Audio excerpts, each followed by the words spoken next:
All right, so this is going to be another movie review. This one's called Silent Trigger, 1996. Sorry for the bad lighting again. I'm getting a desk lamp tomorrow. This is going to be another Karate Man recommendation. Had to use my phone flashlight again for the third time this weekend because the front desk refuses to fix the light on the ceiling. I called them today and I said, it's been really dim since I moved in here. And now it's completely out. It doesn't work at all. And then they said, well, we don't have any maintenance people. Oh, a maintenance person is here. Let me try asking. Well, so much for that idea. At least I'll have something where it doesn't have this annoying shadow behind me and this flashlight in my face. Silent Trigger. This is going to be another Corrupt Man recommendation. I'm giving it 3 out of 5 stars. I did not enjoy this. I couldn't figure out what the heck is going on. There's definitely some lack of continuity here. Silent Trigger is a 1996 U.S. action thriller film directed by Russell Mulcahy, starring Dolph Lundgren and Gina Bellman, about a sniper and his female spotter. It's kind of like a Matrix dystopian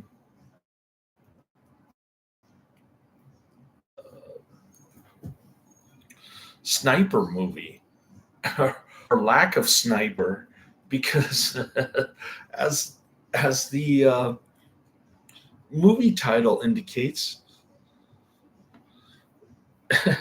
Dolph Lundgren doesn't pull the trigger twice. I guess he's trying to get him and his girlfriend to retire somehow by killing off his bosses. But then it doesn't make sense if it's the same bosses who keep sending him on assignments. Why did they send him on a second assignment after they ordered the girl to kill Dolph Lundgren? And there's a tease in the middle of the movie where she takes off her clothes, but she's laying face down and you can't really see anything. Anyways, Sniper is a 1996 U.S. action thriller film. Pretty cool looking movie poster, I might add. Directed by Russell Mulcahy and starring Dolph Lundgren and Gina Bellman, about a sniper and his female spotter. We should say reluctant sniper. Lundgren plays Waxman, a former Special Forces soldier who's now working as a heavily armed assassin sent on a mission by a secret agency. Assassinated target struck. The former spotter from a failed assignment shows up.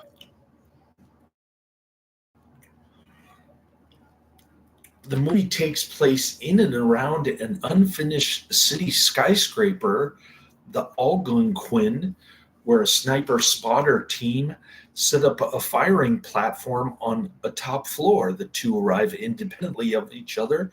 Two of the agency's assassins, as they meet, they recognize each other as they have been on a mission together before, a failed mission where she was supposed to shoot him and we don't know what happened. Nothing makes sense in this movie. I do like the CGI explosions. This is going to be another Canuxploitation movie. And I like the dark, kind of dreary, dystopian atmosphere. Those parts are pretty decent, but the rest is just Dolph Lundgren talking to his girlfriend about stupid stuff. I mean, the dialogue is pretty bad in this one.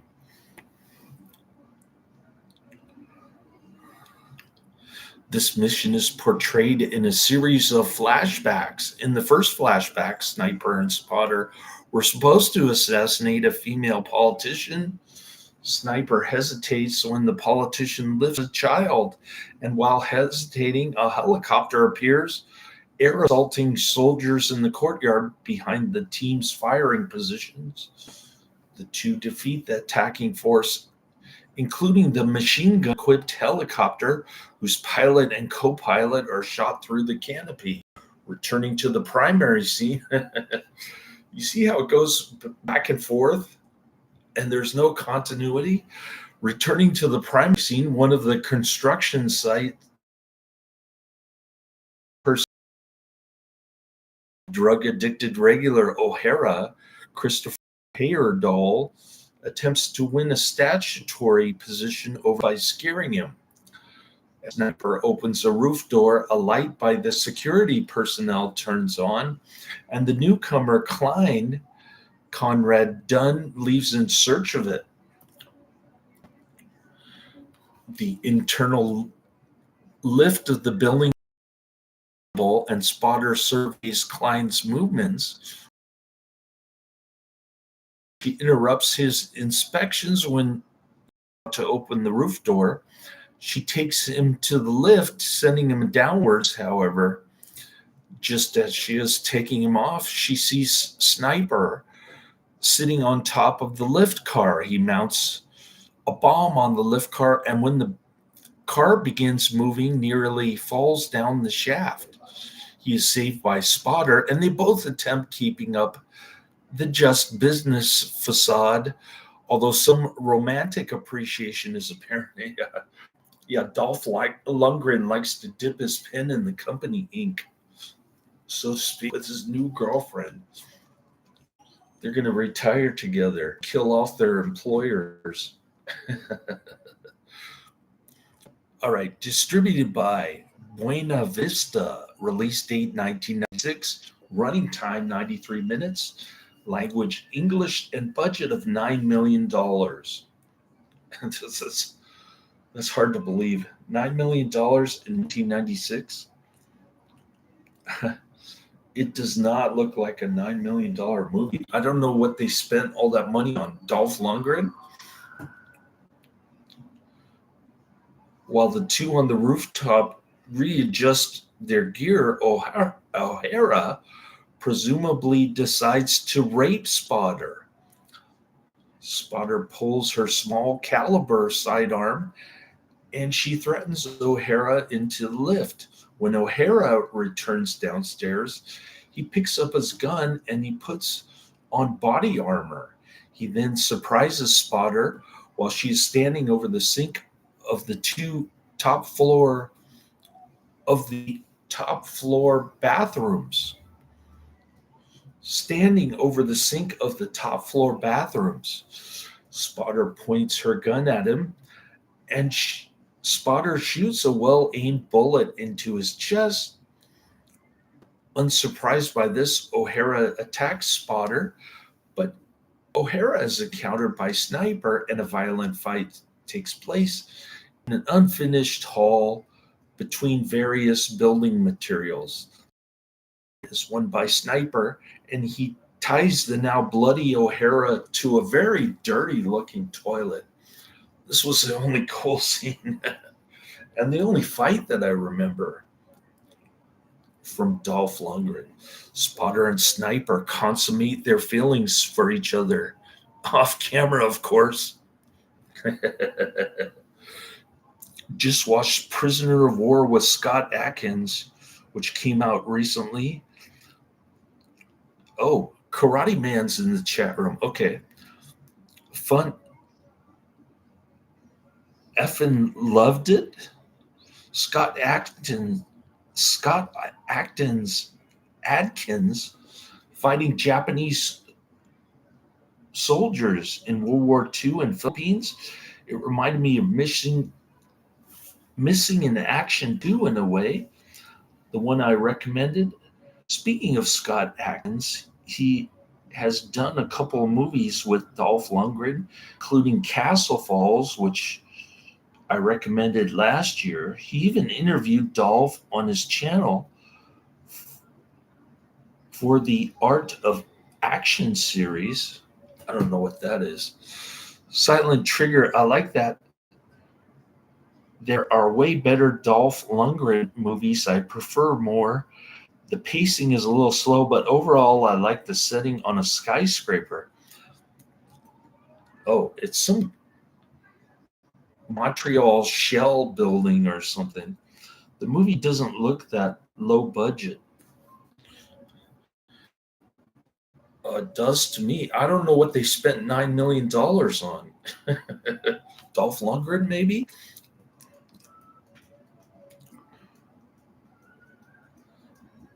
Uh,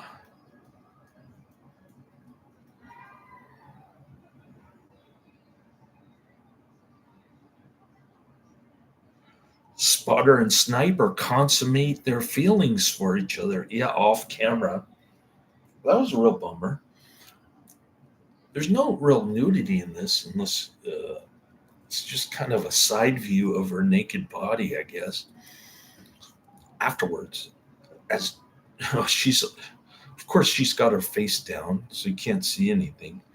Afterwards, as duty continues, Sniper heads for the bathrooms, but Sniper sees water running out from under the door to the bathroom. He pulls his gun, and he discovers that O'Hara has appeared. He just ripped out the toilet. He's high on coke, something. O'Hara bears the toilet with him down the stairs.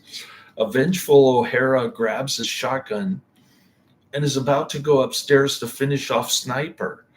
Klein, the new security guard, shoots O'Hara with his shotgun, walks to the spot where the dying O'Hara lies, and in cold blood puts a final shot into him. Upstairs, the two are engaging the target as before. Sniper hesitates. Sniper does not take the shot. Big surprise there. As history repeats itself for the two, Spotter pulls her sidearm. Spotter implores Sniper to do his duty. Before the situation escalates, another shooter shoots the target 4 times, and when finished, he takes aim at Spotter and Sniper. Sniper quickly throws himself and Spotter away from the shot. Sniper grabs his rifle and he shoots the adversary. Sniper and Spotter defend themselves from Special Forces personnel raiding the skyscraper. Sniper and Spotter are surprised by Clyde, who has stealthily entered the room. He shoots Sniper in the chest with his shotgun, but he is threatened by Spotter, who has picked up an MP5 submachine gun. He takes the lift car and he leaves when the planet bomb explodes. Another cheap looking CGI explosion. Before Sniper, believing Sniper to be dead, Spotter flees the skyscraper. As she walks away from the building, the top of a nearby fire hydrant is shot off. She looks up and she sees Sniper revealing the body armor that he was wearing, then throwing his sniper rifle from the building. He then quietly mouths goodbye to her. And that's pretty much the movie right there.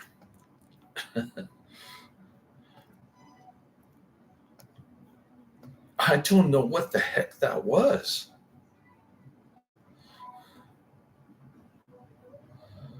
Russell Mulcahy directed it, who also directed Highlander 1 and 2. And The Shadow. He's more of a visual director director with slick production values. Yeah, I felt like I was watching MTV video from the 80s or 90s, I guess. Back to Scott Adkins. In case you're wondering, Art of Action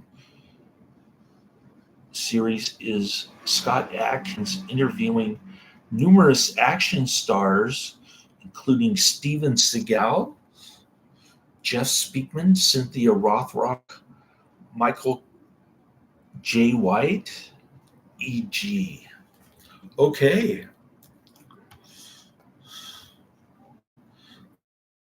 Thank you for the explanation. Silent Trigger 1996, rated R, 1 hour 33 minutes.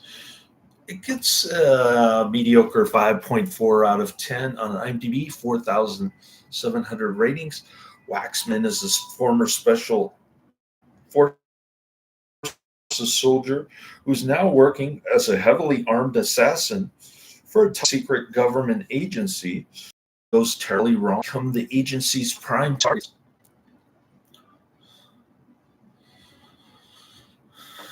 Here's a security guard in Algonquin.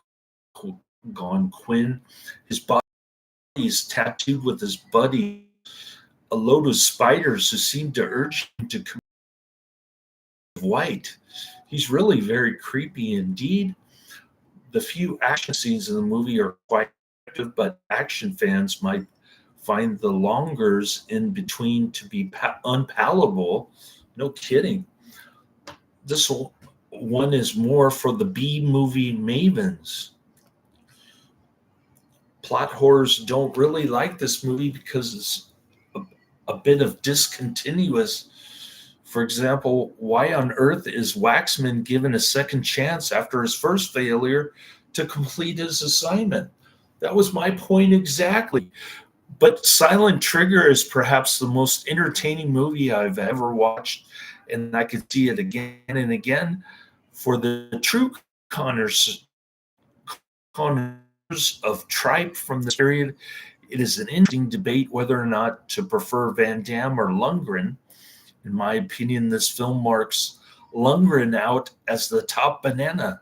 Can you imagine how excited I was at the tender age of 12 to find out they were appearing in the same movie, Universal Soldier? Food for thought, my friends. All right.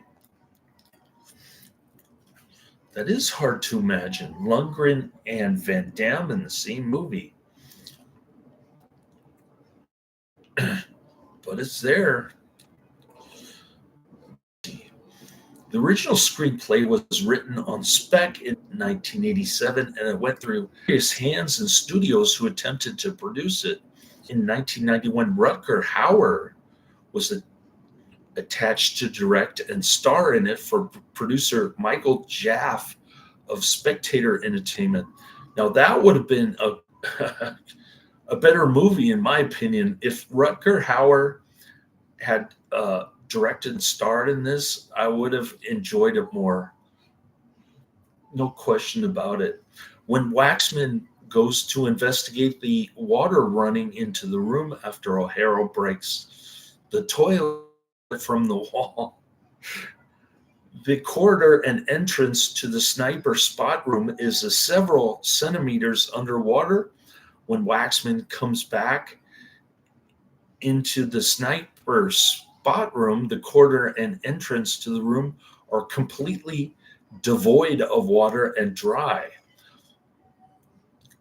All right, after Spotter has loaded weapon aimed at Nutter's crotch, Nutter is quoted as saying, "You don't have the balls." Spotter is quoted as saying, "In a few seconds, that's going to be your problem." Although rated not under 18, the German version VHS and DVD is cut for violence. It was ultimately released uncut in Germany on Blu-ray in 2014's limited edition from Subculture Entertainment, referenced in Wipeout episode number 9.23.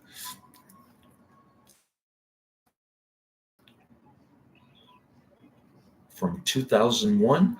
Soundtracks Crown of Life, written by Quinn, performed by Quinn, published by Mysterion ASCAP, courtesy of Shiro Records. I didn't particularly care for the soundtrack, and I have no idea who Quinn is. Release date October 12th, 1996 in Japan. Countries of origin UK and the US. Language English, also known as the Algonquin Goodbye. Filming locations Jean d'Estrées Street, Montreal, Quebec, Canada, land of where the Algonquin building was located, no longer there, demolished. Algonquin Productions Limited, Grande Corporation, and Conquistador Entertainment are the production companies. The budget is estimated at $9 million. That seems a little high for 1996. This movie had much more of a low budget feel. He also interviewed Philip Ree, but he hasn't interviewed Van Damme, Chuck Norris, Dudikoff, or Don the Dragon, or Lorenzo Lamas yet. Hopefully he does. Karate Man's got all of them on his list. What about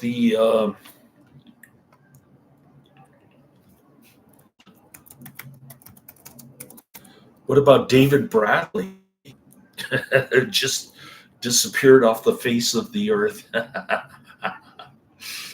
David Bradley. Is he still alive? All right. Runtime, an hour, 33 minutes, 93 minutes. Perfect runtime. I'm not saying I dislike this movie. It's just more of the same Dolph Lundgren mediocre stuff. It's not upper tier Dolph Lundgren. And I think Karate Man already admits that he's just putting Dolph Lundgren on my movie list just for the sake of 90s action, I guess. Runtime, 1 hour, 33 minutes, 93 minutes. Sound mix, Dolby. So there you have it. Now, what was the Scott Adkins movie from 2024 that I'm supposed to watch or put on my list?